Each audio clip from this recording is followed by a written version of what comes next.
Hi, everybody. We're going to wait a little bit for everybody to join. Awesome. Thank you guys for joining us on Thursday night. It's always nice to see so many excited learners and familiar names on the attendee list. Hi, friends. All right. Well, we will go ahead and get started here in a moment. And just a little bit of housekeeping before we get started. The chat will be open. You'll be able to submit questions, things like that. John Kohlmeyer will and myself will manage the chat and summarize any questions. We'll wait for most questions until the end of the presentation, and we will jump in just a moment. Awesome. All right, that number seems to have leveled out a little bit. Well, I am Eleanor Ezel. I'm on the board of directors at the Selective Mutism Association with John Kohlmeyer, who's here moderating with me. And I am thrilled to have Kristin Mathis with us today, who happens to be a colleague of mine at in work in Nashville at Child and Family Therapy Collective. And she is an expert in SM and is a speech and language pathologist. She's amazing if you don't already know her. And it is so much fun to work together. So she's going to be presenting on Beyond Responding, Bridging the Gap to Social Communication Development in Selective Mutism today, sort of looking into how different treatments kind of come together and how we can kind of bring things together. And I just wanted to thank the Gordon and Marilyn Macklin Foundation for making these webinars possible for SMA, as we really love being able to continue to educate and learn with our community. I see a bunch of hellos, and we're so glad to have everybody here. Knoxville, Oklahoma. You guys can throw in the chat where you are. And Kristin, I'll let you take it away. Sounds great. Thank you, Eleanor. Yes, it is so fun to be a part of the Child and Family Therapy Collective team in Nashville, and we're just excited to continue this experience together. Thank you for the SMA Association for inviting me to be a part of this webinar series. I'm excited to spend this Thursday evening with everyone. One thing I'll do as we roll through this presentation, I want to give many credits to throughout this webinar. It is important, I feel like, to give credit to those in our clinical community as we continue to develop the treatment and support of the selective mutism community. We are all dedicated to learning the best and working to use evidence-based treatment approaches for our students, but we are also learning as we go to see what is working and how we can better our treatment approaches. So we are looking at social pragmatic language. I think the one thing that when I came into the field of selective mutism over 15 years ago, and I had specialized in social pragmatic language therapy with children on the autism spectrum, ADHD, and then really began to see how social pragmatic language therapy could benefit children and individuals with selective mutism. So looking at what is it? What is it that this is? Because it is kind of, we're merging into the treatments of, there's lots of evidence-based treatment approaches with selective mutism that many amazing, talented people have been using throughout the years for children and individuals with selective mutism. But looking at the pragmatic language, so as we begin, I want to make sure that everyone has a clear understanding of what is this.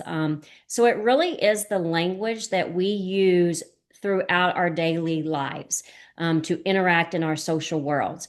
I call it's all the unspoken rules that we all use and navigate every day without anyone ever teaching it. We don't stop and teach these things to children or individuals or even adults.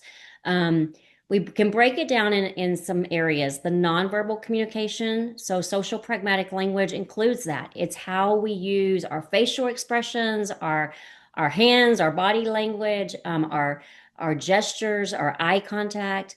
It's the social appropriateness that we use to interact with individuals in a given situation. So this is how we use language for kids on a playground versus the language you use in the library versus the language you use at home with your family or your siblings versus the language you're going to use in the classroom.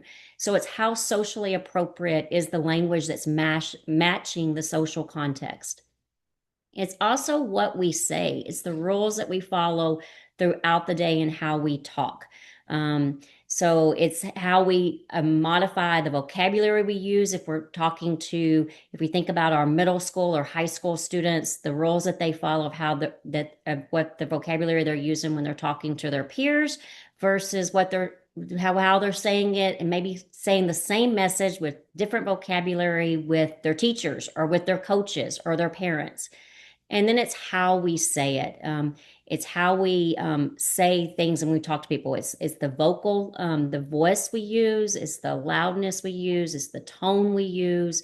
It's all of that about how we say things. So pragmatic language is really complex. It is full of lots of components. And I think that's why I love it so much, is it's not just in the field of speech language pathology. It's not just one area. There's so much about pragmatic language that is very cool. We can also understand it in this way. It's the conversational skills. We are going to talk later in our time together tonight about the different components of a conversation, and there is so much involved in a conversation. If you think about it, it's the way that we initiate a conversation, how we maintain a conversation, how do we take turns in a conversation. It's all of those things in conversation. As we've already talked about, it's the nonverbal communication that goes into the components of pragmatic language, and it's just how we adapt our language based on who we're talking to, where we're talking to, and then as we change and develop as communication individuals, as we change from what is appropriate for a 5-year-old, obviously is not appropriate for a 10-year-old, and then as a 15-year-old, and then a 25-year-old. So it's adapting the language as we grow as language learners. And it's all of those social norms, kind of like what we talked about from the playground to the library. It's adapting those social norms for our older kids is how do we adapt what we're saying with our peers versus in a college classroom versus hanging out with your friends on a college campus. So it's all the social norms. And then even into when you first get your first job, your social language has to adjust of how you talk to peers in the workplace versus peers in class. So it's all of those things when we think about pragmatic language. So why do we want to talk about this in social pragmatic? Why do we want to talk about social pragmatic language when we're thinking about selective mutism? So what we are seeing is that the research is showing us that individuals with SM are not typically practicing the typical social pragmatic language skills that their peers are practicing because of the anxiety of being in the social situations. Also, the selective mutism obviously is impacting their ability to practice these skills. So what we're seeing is that in treatment of selective mutism through the anxiety treatment approaches that we know are working, we can lower the anxiety, but then we can't just open the door and say, okay, now go out and use this language to engage socially. We do see from research and our clinical experiences that's just not happening. So we've got to begin to look at how do we support our children and individuals with selective mutism to be able to then use the language that they gain the confidence in to navigate their social worlds. There is lots of research out here that talks about pragmatic language. There's a lot of research that is showing, we're going to go through a couple of research articles and some things that show that pragmatic language is instrumental in a child's development. What we do see is that it's foundational to a child's social and academic success. This is not just children with selective mutism. This is children across the band. It is important for a child to have strong social pragmatic language in order to be able to be socially and academically successful.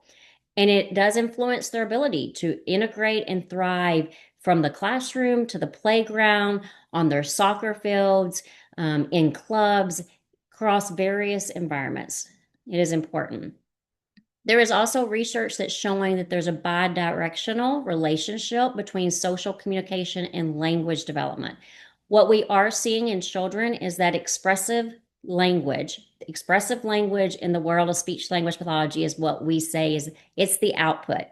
For I always tell families like, I'm doing a lot of the talking right now. I'm using my expressive language. People that tonight, like you guys, are using a lot of your receptive language. You're listening. You're not using your expressive language right now. But what expressive language in children does, it is predictive of social communication skills development. Well, when we have children with selective mutism, they're not practicing their expressive language skills as their peers are. So, therefore, we know without that practice, their social communication skills are going to be less developed. What we do know and what the research does show us is that most children with selective mutism do have age appropriate typical development of expressive language skills when we think about that in the world of speech language pathology. Their vocabulary, their grammar, all of those things are typically age appropriate. There is research that is showing that there is a percentage of delay, sometimes in the receptive and expressive language of children with selective mutism. But overall, what we do see is that expressive language predicts a child's social communication skill development. And with this SM, they're just not practicing those skills. There's also a 5-year follow-up study that shows that 50% of children who went through typical evidence-based selective mutism therapy, they were still found it to be challenging to talk at school and outside the home. When I look at that research and at CFTC, Child and Family Therapy Collective, what Eleanor and I look at and go, okay, if they're still struggling and challenging to talk, what would it look like if we embedded the social pragmatic language therapy to facilitate the child's confidence in their speaking skills? Can we support children and not feeling that it's still challenging to talk outside of their school and in their home if we start addressing the social pragmatic language therapy along with the evidence-based selective mutism therapy approaches that we know are working? There's also research that indicates there's a high level of school impairment associated with SM due to its negative impact on critical early childhood social development. So, what that's telling us is that the early childhood social development is then impacting the school impairment. And what we're going to see here is that for children, their work, their occupation is school. You know, their job is to go to school and navigate their classroom and learn and work in their classroom. But if you have all the associated characteristics of selective mutism, and that's going to impact your social development, then that's going to also impact your school impairment. So it's really important for us to begin looking and addressing that. What I feel like we need is we need to start determining if we embed social pragmatic language therapy along with the evidence-based approaches, can we reduce the impact of what the social abilities, the lack of the social abilities of our children with selective mutism? That's what I hope that down the way that by embedding this more, that we will start seeing individuals with selective mutism and children, that their social abilities will improve and that we'll see less impact in the classroom and in their social situations. So why is social pragmatic language skills important? Because what we do know is that social pragmatic language results in functional limitations in all of these areas noted. That's for every individual that has a social pragmatic language deficit. So we see many times with children on the autism spectrum, ADHD, even sometimes social anxiety, lots of different areas. There's children that I have treated that have just social pragmatic language deficits without any other co-occurring diagnosis. What we do see is it results in functional limitations in their ability to socially participate. So how do they participate in social settings? That can be on the soccer field, that can be in the theater club, that can be at a birthday party. We also see that they have a harder time developing friendships and making friendships. We've already talked about how social skills impacts academic development. What we do see is individuals often with pragmatic social struggles are not performing at their academic potentials in the classroom. As we mentioned, occupational performance, I always say when you see that and you go, what kid, what kindergarten, first grade, elementary kid has an occupational performance? Their occupational performance is their classroom. It's going to school. That's their job. But for our older individuals from high school, college, you have to have a lot of social skills to successfully navigate a job and do the role of the job. So we do see that in social pragmatic language impacts the occupational performance through that development and that child development into high school and college and later. And then obviously the effective communication.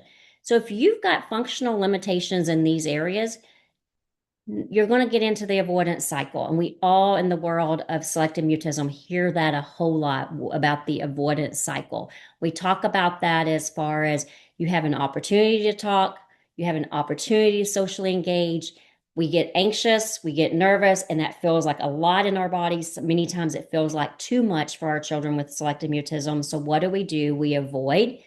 And then, oh, that feels better. And we got out of that situation. Sometimes it's through parents or teachers or friends rescuing, but everyone in that cycle feels better. But then we created the opportunity to avoid and build what we call at CFTC, we're building our avoidance muscles, and they get pretty strong because we're taking them to the gym a lot.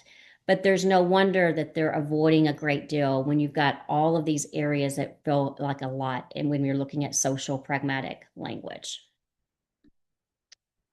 There's also looking at a research study that looks at, they had 21 children between 4 and 8 years of age, 24 weeks post-treatment. So they had done their treatments, SM treatment, they had made their progress, they made good progress, they responded well to treatment, but almost 90% of them retained their status as being what we call a responder. Responding means someone talks to me, I can answer. Someone initiates with me, I can respond. What we're going to look at in a minute with pragmatic language is there's a difference between a responder and there's a difference between an initiator. What we want to do and what we have started seeing in our clinical practice at CFTC is if we embed the social pragmatic language therapy fairly early, and we're going to talk about when we do this, we can really bridge that gap between just getting stuck in what we call this responding cycle into more social communication and helping our children become confident in their social communication, but not just being responders, to be more of initiators and engaging in socially navigating their world with their words. Okay, so when do we do this? When do we start embedding social pragmatic language skills into our PCIT-SM, which for those of you familiar in this world, maybe if you're not, the parent-child interactive therapy, selective mutism, and related treatment therapies of everything that we know, evidence-based of what is working to treat this, to treat and facilitate the communication of individuals with selective mutism. So in general, we all know how to do this. This is your typical fade-in approach. We're working with the student. We get words with the parents. There's no therapist present, and the child begins verbally communicating in the environment with the parent. We use our fade-in steps. For all of us that are familiar with how to do that, that slow fade-in approach. And when we get in there and the child starts talking and using words with the therapist while the parent is still present. Then we take our next step and we begin to use the words with the therapist with no parent. So during that process here, the parent has faded out or has faded out of the activity. They may still be in the room, they may be less engaged, but the parent's not actively supporting. The child is beginning to use words with the therapist. What we are seeing at CFTC is that we then quickly start thinking about, okay, we want to start moving toward using words to meet our social needs and then move quickly to our conversational needs. So this is when we start beginning to target the context, the social pragmatics with that.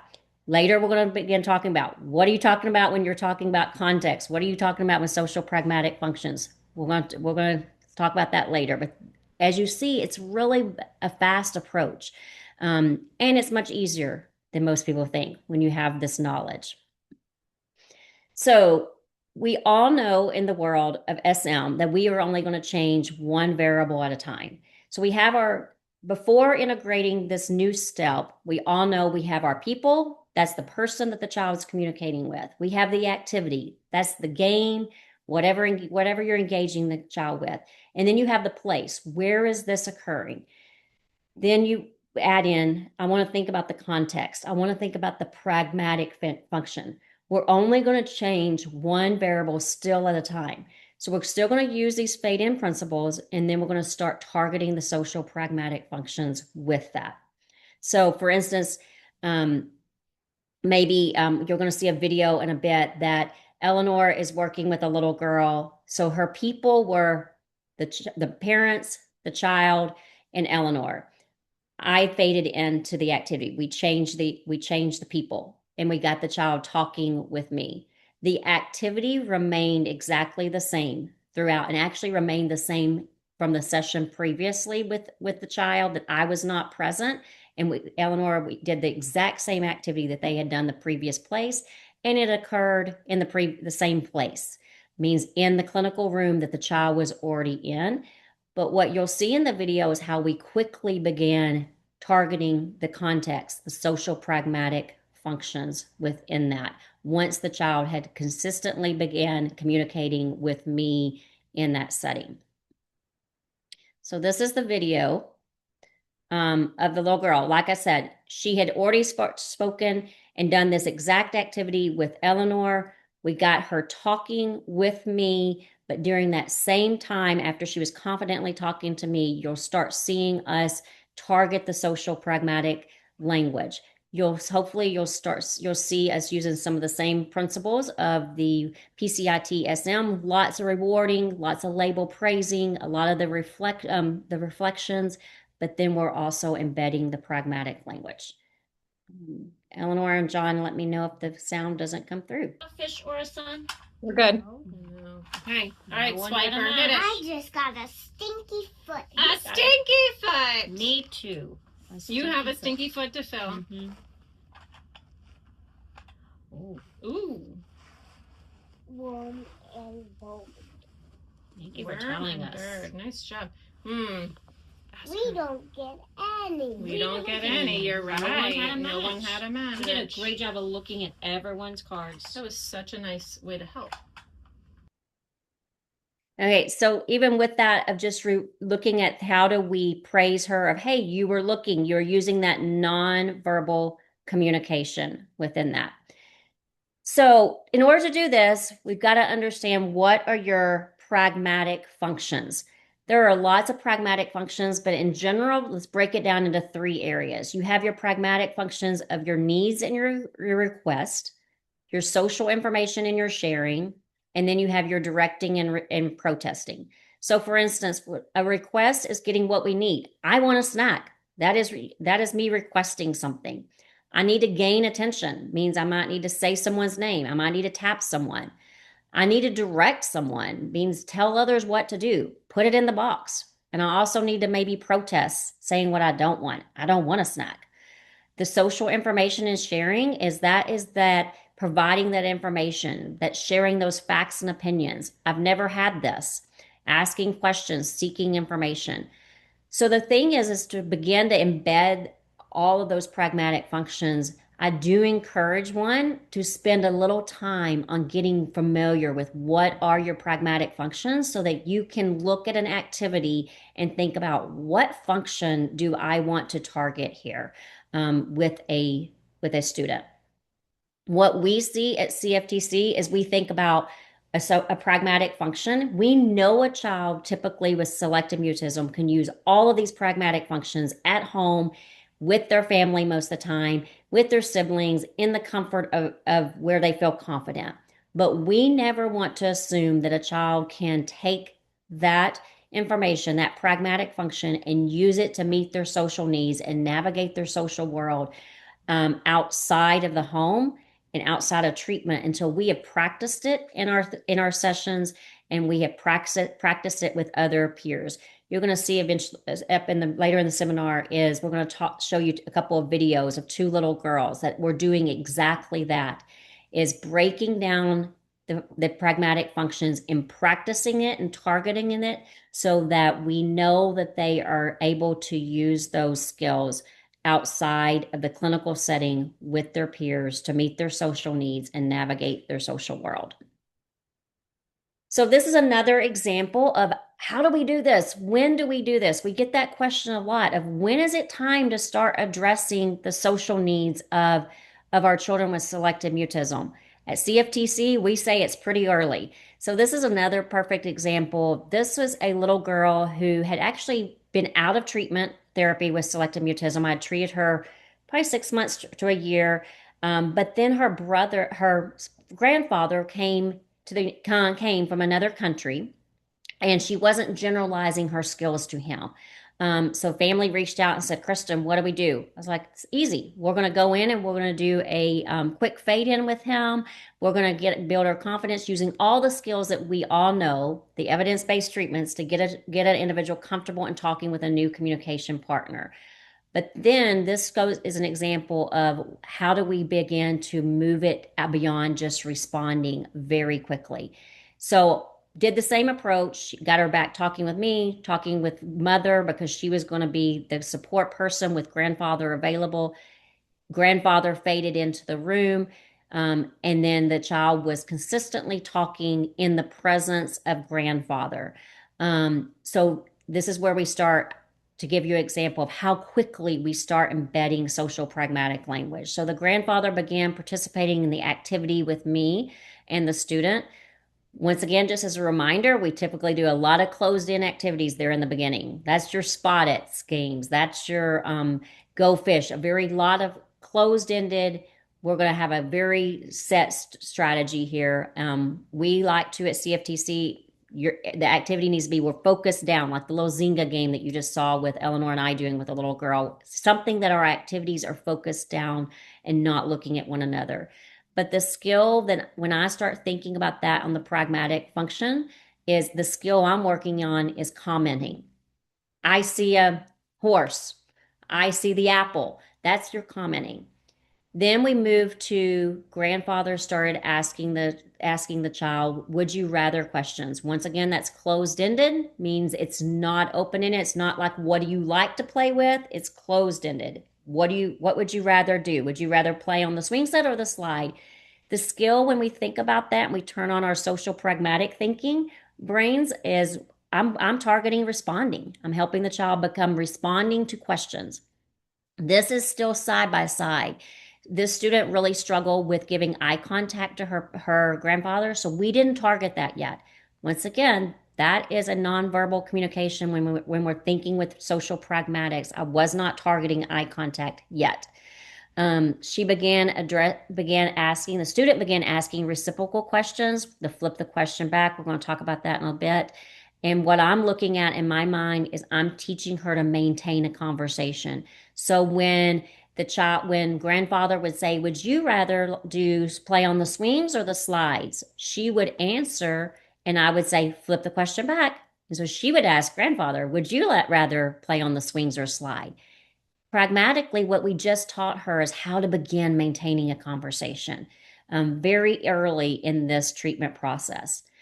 Grandfather then we played an activity where he was asking more social get to know you questions. Once again, practicing her responding in a social conversation, but also she had to maintain the conversation by flipping the question back. And then as the student's confidence continued to improve, we started working on looking at grandfather when asking questions. Just so you know with this, I don't ever do that until the child has shown me that, oh, they're naturally beginning to start showing some eye contact to the communication partner. They're giving me eye contact. It gives me things that shows me indicators that they're ready for this. And then we started working on, okay, this time when you answer grandfather's question, I want you to look in his direction. I want you to begin talking to him with your eyes. So I'm teaching that nonverbal social pragmatic skill of eye contact. So that's how easily we start embedding that in the process. So here are just some other examples. What we want to do is our goal in SM treatment has been we want to shift from simple verbalizations into targeted social communication. So what we're doing here is now we want to think about what is the pragmatic function that I can target in this activity.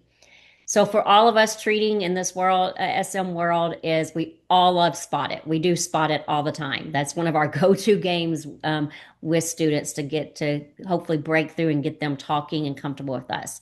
In the talking, what I call the talking world, that's simply labeling objects. Cat, apple, whatever you're seeing, that's the match. The pragmatic function is I'm commenting. The target is of how I'm going to target that is I'm going to facilitate the child to say, great job telling me apple. Now we're going to work on commenting. I want you to say, I see apple, or I found the apple, or the apples are the same. So I want to start shaping the child into making comments. I'm going to show you a video of two little girls playing I Spy Dig, which is another one of my favorite games. In the talking world, they're simply labeling the color of the objects. They're saying go and they're going to stop. In my social pragmatic world is I look at this activity and go, how many pragmatic functions can I target in this activity? How can I, quote, sabotage this activity that the student has to use more language to functionally connect with other people? So for instance, in this video that you're going to see, I have changed the rules of the game that they cannot find their own objects on their card. They have to ask someone to find it for them. So they've got to direct someone's actions. Find me the red car. They have to comment. They can't just find the red car. They have to say, I found the red car, or I found your red car, or here's your red car. They have to clarify that if someone asked them for something and they didn't understand it, they have to ask, what was it? What did you want me to find you? Say it again. So that's all the ways that I would get that pragmatic function targeted within that. So these are just another couple of examples that you'll see of how to change your thinking between each activity. How can you target some different things? So looking at this is an example of the little girls playing the I Spy Dig. These two little girls are first grade and kindergarten. They have been at CFTC for less than 6 months. And we have very quickly moved into targeting pragmatic social language. They're both very different at where they are in their treatment process. But you will see, even with both of them, we can still begin facilitating that social pragmatic language and not get stuck in that responder gap with each one of them. So let's see this video.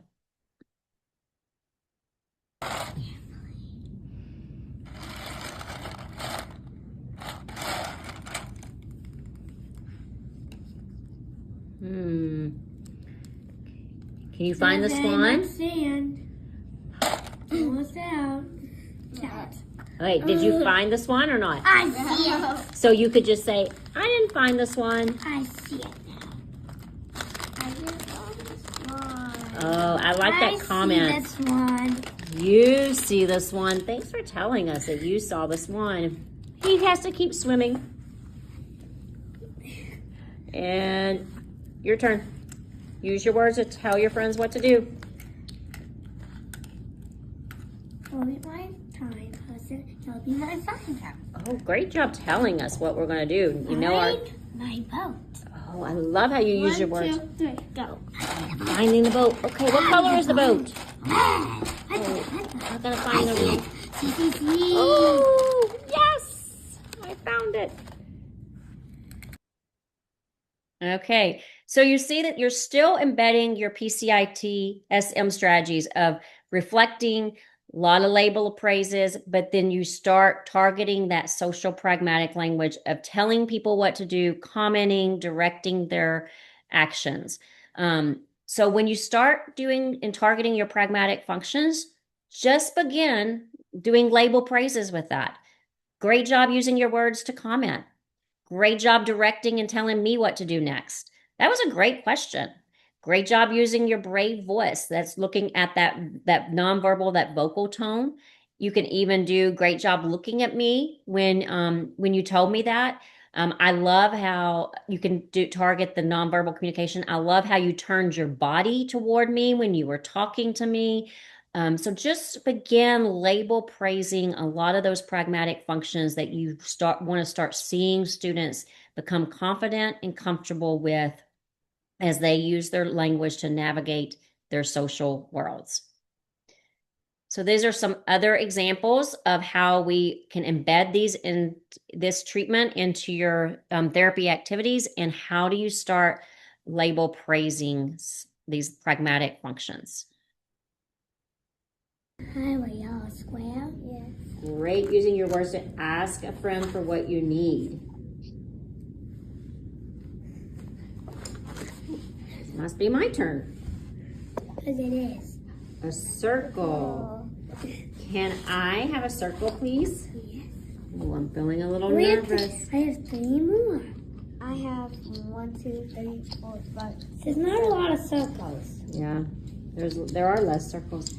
And You only got one Your of your turn. pieces. Square. Perfect. oh, you don't have to ask a friend because you didn't need anything. Oh, circle. I can't put this. I love how when your friend did the circle, you made a comment and said circle. It's always nice to show friends that you're A listening. circle. A circle.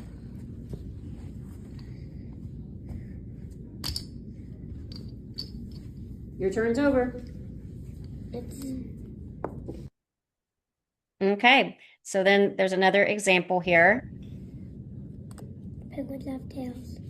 I don't think, are you asking me? Yeah. So what question would you ask me?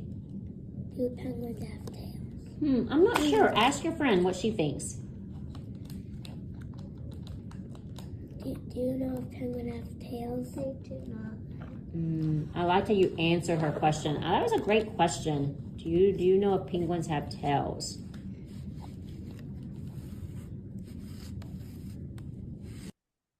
So that was another example of originally the little girl said, penguins have tails. So remember when we talk about pragmatic functions, we're looking at how do we shape that language to be more socially appropriate, and then even just modeling, do penguins have tails? So working on that pragmatic function in that way. And then also an example of changing the one component at a time, even though we're in the same activity. She had shown that she could ask me the question and in that activity, but then quickly I moved it to change that one variable and let's change it to the person by just saying, I'm not sure, ask your friend. We're changing the person you're talking to. But it didn't have to be a totally different session. It didn't have to be a totally different activity. Very quickly making that jump into changing that variable between who she's using her language with. So when we think about, looking at pragmatic language, we're going to think about now switching to conversations.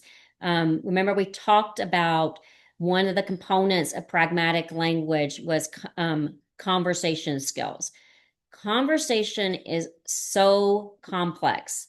As you see these areas of the conversation begin to pop up, and you think, wow, there is so much involved in conversation that we do every day without thinking about it. But go back to what we talked about before. We at CFTSC and our team, we do not assume that an individual with selective mutism can do any of these skills outside of their comfort zone until we have first practiced it. We have worked on it in our therapy sessions. We've targeted it with different individuals before then we think about we are now able to generalize this skill into their natural settings, and so that they can begin using these components of conversation to navigate their social worlds. When we think about the hierarchy of, oh my gosh, there's a lot involved there, Kristin. Which one am I going to do? I think for the world of selective mutism, this is what I've seen as being a components of where do we start targeting from easier to harder. So for instance, we know with selective mutism, most of the time students with selective mutism, greetings are so hard. We're not going to start working there. Also, sharing your opinion is really challenging oftentimes for individuals with selective mutism. But what we do know is that they can become responders. So let's start working on that, using that as a conversation. Then you think about how can I then start teaching them to maintain a conversation and then progress through here. So following this hierarchy in the sense of don't start when you're thinking about your treatment goals for your students with selective mutism. Don't start working on protesting as a skill in their conversation because it's a harder thing to do for our students with selective mutism. Start up here and what you need to do first and progress through there. The other thing that we want to do is move beyond the responding. Oftentimes we get this so many times with professionals going, how do I get the student to move beyond just yes, no? Now, in the world of selective mutism, we often say, avoid asking yes, no questions, avoid those opportunities. But let's be real, in their social world, there's a lot of yes, no questions happening, and we can't stop people from asking them yes, no questions. But on the social pragmatic side, what we can do is teach their role in expanding what they say. So what we do is at CFTC, somebody gives us a yes, no answer in a social situation, then we always go, and they know they have to give the what or the why. So no, do you want a snack? No, because I'm not hungry.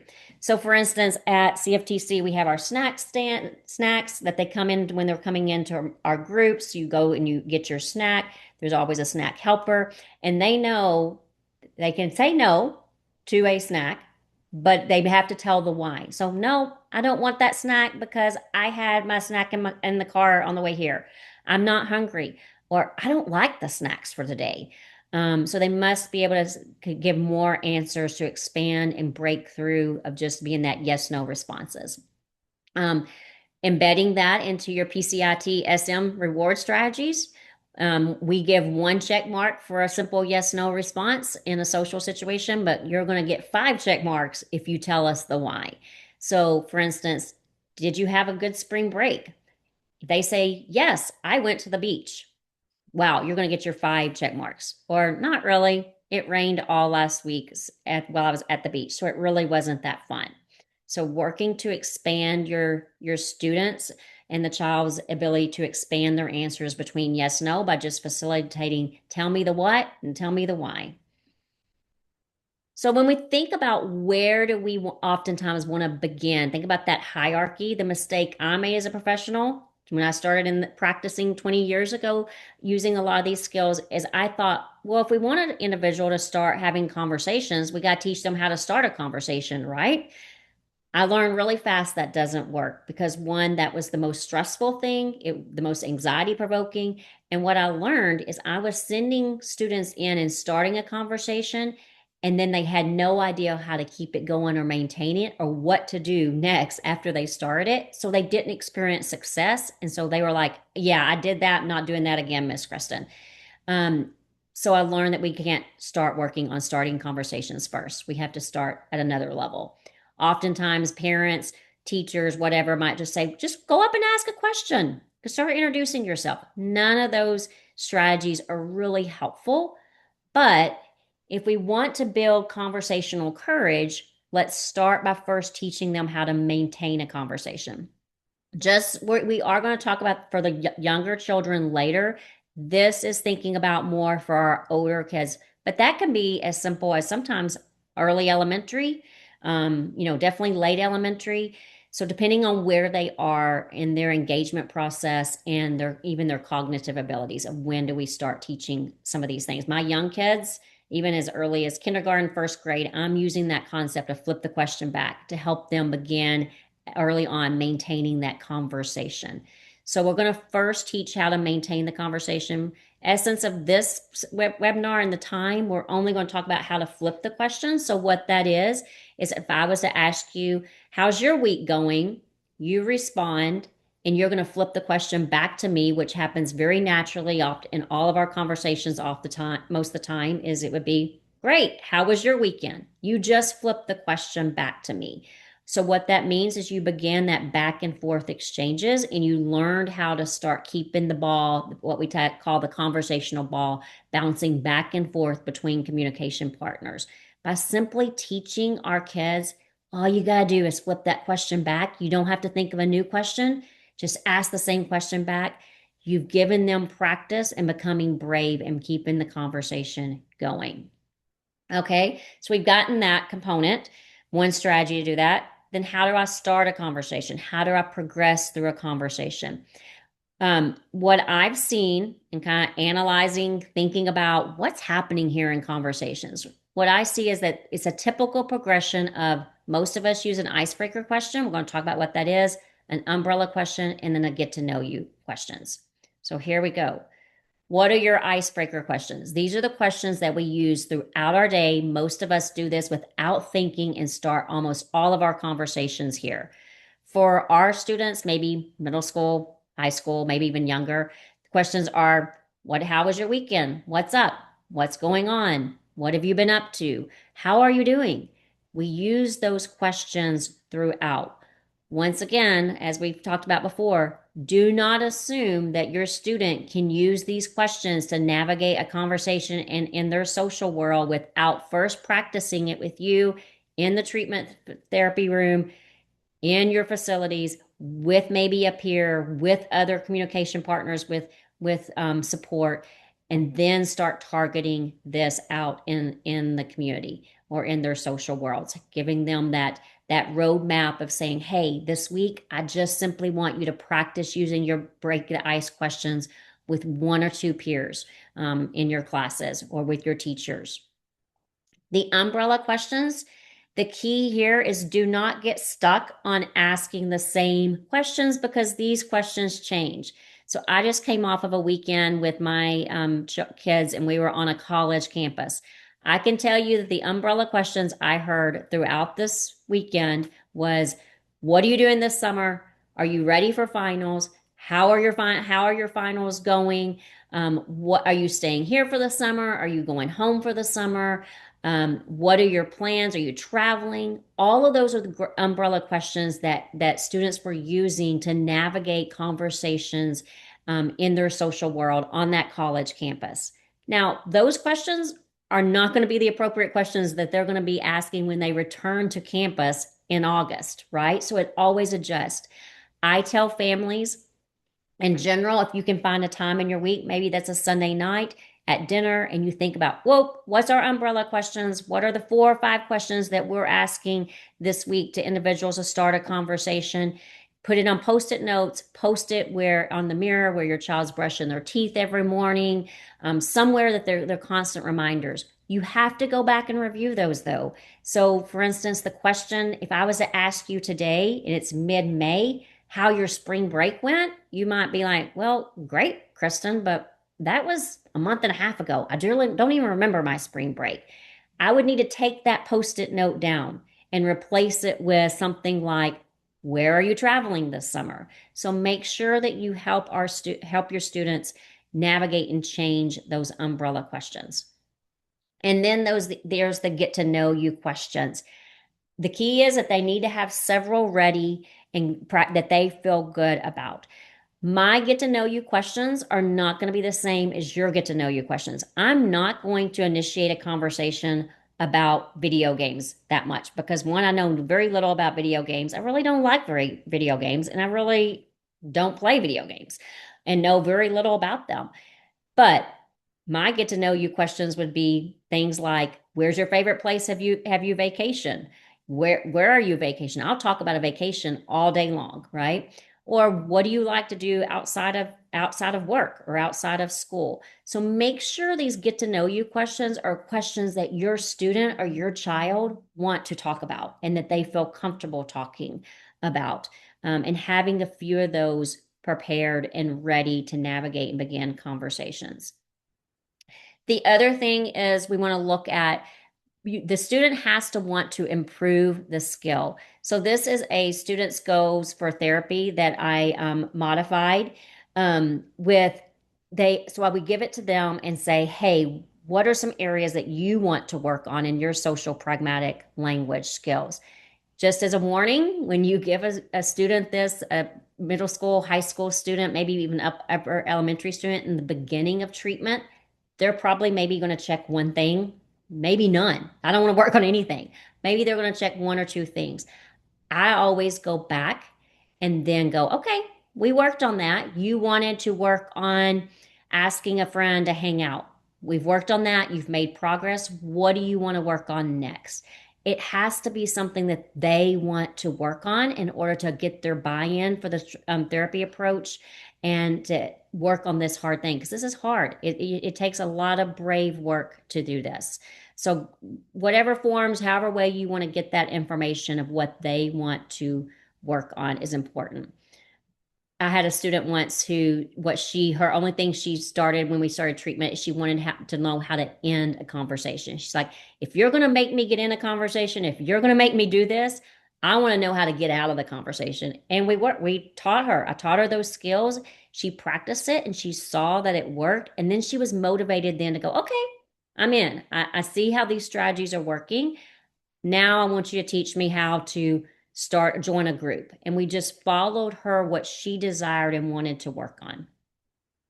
The other area that I look at for older children is they take an anxiety rating scale within this. So it's got several different things, even from like eating in front of people, walking into a classroom, walking down the hallway, getting your picture made. They rate it from 0 to 10. And then I start targeting what we're going to work on first. Obviously, we know in the anxiety world, we're not going to start targeting those 8, 9, and 10 skills that are going to be anxiety provoking, because that's going to be too much. It's going to be too hard. So I try to find the area that's the least, that maybe the 3s, the 4s, and we start giving the skills and targeting that first, let them experience the success, and then we move up in the progression of what feels harder. I also ask them to repeat and fill out the forms again. And what we see is, oh, you know what? It used to be really hard for you to raise your hand and ask questions in class. You rated that as an 8. But look, now it's come down to a 5. Look how much braver you're getting and how much more confident. So it's a great way for you to show them that what they're doing is working. And that we're no longer building that avoidance muscle, but that brave muscle is getting really brave, stronger and better, and it keeps them bought into the therapy process. So all that was really kind of talking about for our older kids. Looking at for our younger students, when I'm thinking this is more like my preschool, maybe kindergarten, but yet a lot of the approaches that we've already talked about, I've used with some of my more advanced kindergarten students, but making things as visual as possible. So we start just putting some labels on it. So for instance, an engine stop is, uh-oh, that was an engine stop. That's when you talk too quietly and people can't hear you. Or a dead end of, oh, you know what? Your friend just asked you for the pencil and you didn't respond. That was a dead end. Let's try that again. When they ask you for a pencil, you can say here, or here's the pencil, or not yet. So just giving some words to some of those pragmatic functions that's a little bit easier for them to understand. As we navigate the social conversation for our younger kids, this is just kind of what we call our talking roadmap, is start teaching them about getting people's attentions. The first thing, maybe you need to say someone's name. Maybe you got to walk up to them and get close to them. And then you may have to tap them on the shoulder. And then we want to talk about those good starters. Our younger kids, obviously, we're not going to use concepts like umbrella questions, icebreaker questions, a good starter. In a minute, I'm going to show you a couple of things that I feel like is a good starter for our younger kids. And then we talk about our follow-up questions, is we talk about, oh, I just shared with you that I went to the ice cream shop last night. What are 2 follow-up questions that you could use? And then I have a question board, who, what, when, where, why, and what question could you ask to follow that up? These are just some questions that younger kids, you can teach them to initiate with. Remember, our rule. Don't assume that they can generalize the skill until they practiced it with you. They practiced it in that setting, and then begin to target those skills. Okay. So when we're looking at our at Child and Family Therapy Collective, there's lots of different strategies that we are using to target selective mutism therapy and our students, and lots of opportunities through camps, etc. But I want to take some time, and if there are any questions or Eleanor, that we need to answer. Amazing presentation, Kristin. Let's see, I'm scrolling back. I've answered some of them. Some people are asking where they can get the social prag treatment. I think that's just important for us to answer. Obviously, we do this in Nashville, but if you are not in Tennessee, please do reach out to other clinics that are listed on the SMA website. There's a really robust list of clinicians, and if they are unfamiliar with social prag, we're happy to consult with them, but a lot of clinicians are doing this. They might not call it the exact same thing, but they're doing it, and we're talking expansion of speech. How do we maintain conversations, things like that. And any speech and language pathologist at a school also can is going to be familiar with social pragmatics once we get them talking. So if you're familiar with the PCITSM, I imagine, Kristin, you've helped with, I think, a lot of school therapists to be able to kind of jump in at that point. Someone was asking about eye contact earlier, and you went ahead and answered that. And I think it's just good to go over. I did have one caveat in my head that I thought was worth saying, is that I wouldn't, if there's a child that has comorbid autism, that's not something I would train. It can feel really uncomfortable for an autistic child or person to stare someone down, and that's just, we don't want someone to feel uncomfortable. So really, you're picking the piece of the hierarchy that is comfortable. Is there another way you would describe how you're picking the social pragmatic skill to focus on, Kristin? Yeah, I mean, I think definitely with that eye contact is I would want to look at seeing how is the child doing the eye contact or the skill with their parent or in their comfortable setting, naturally, before then I would target it with as a social connection. So maybe even practicing at home with mom and dad first, with siblings and maybe a grandparent they're comfortable with once it Yeah. becomes more natural there. I like that.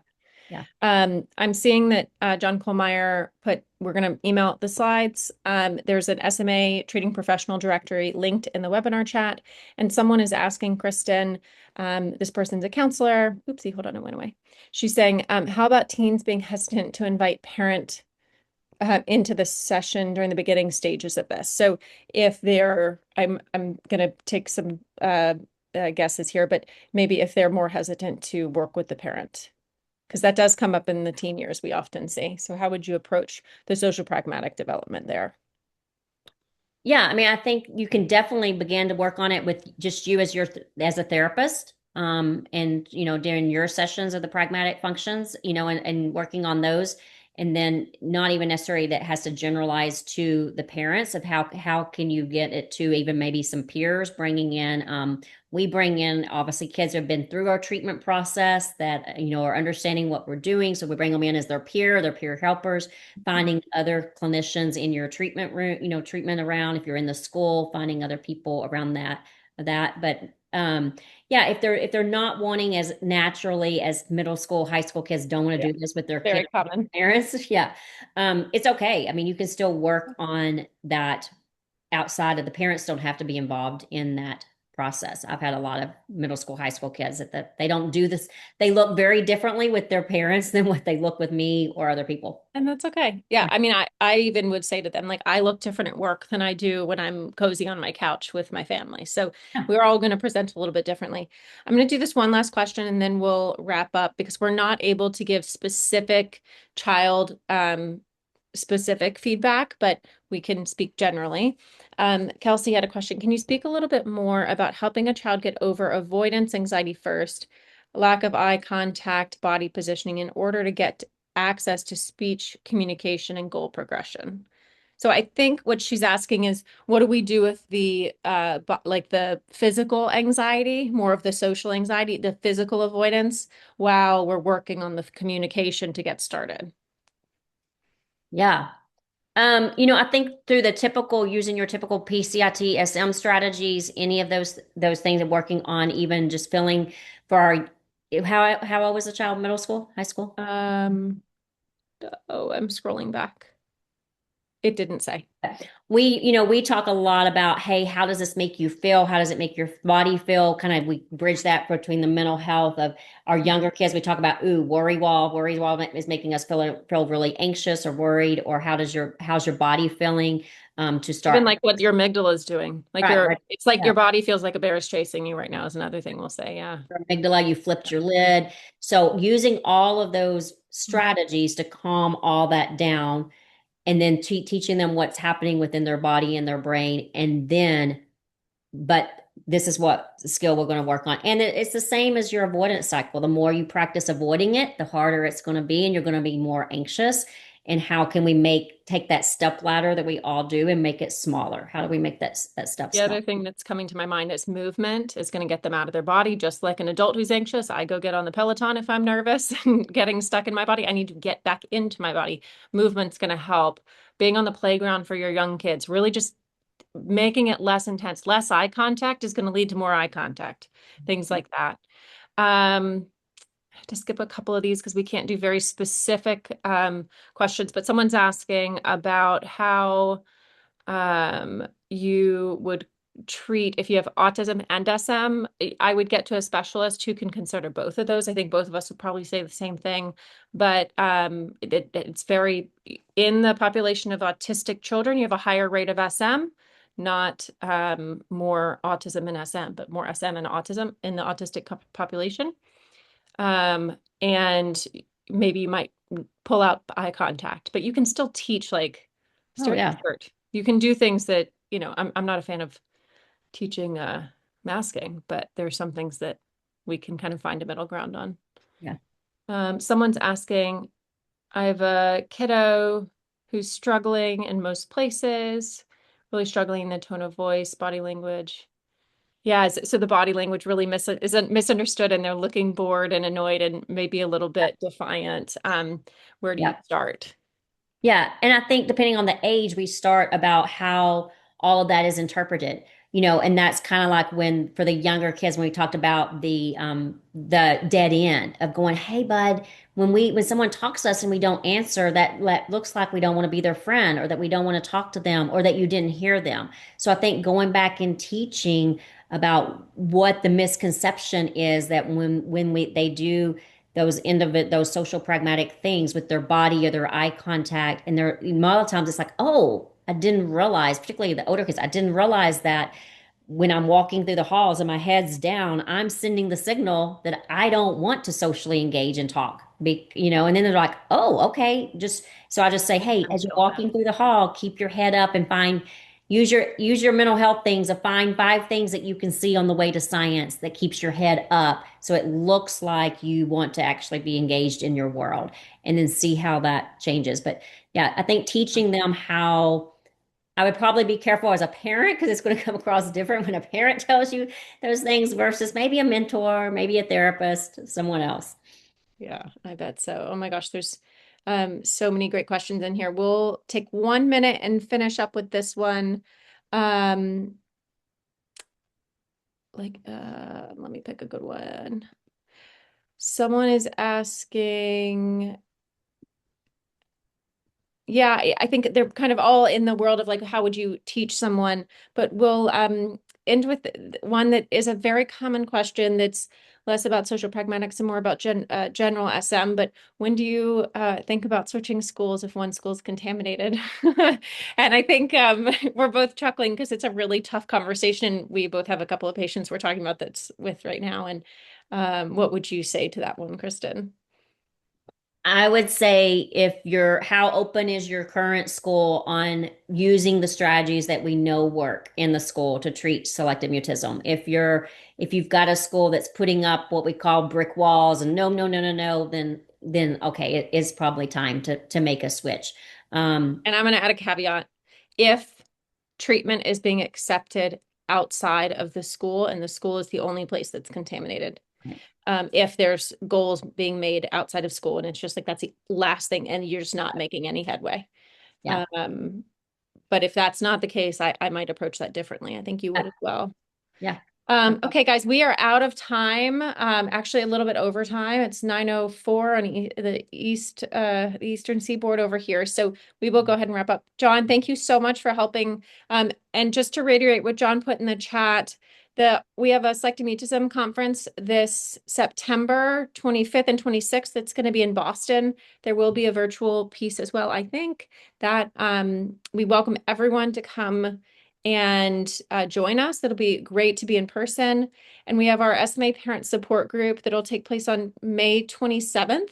You can register for that as well. And this webinar will be uploaded to the SMA YouTube in a couple of days.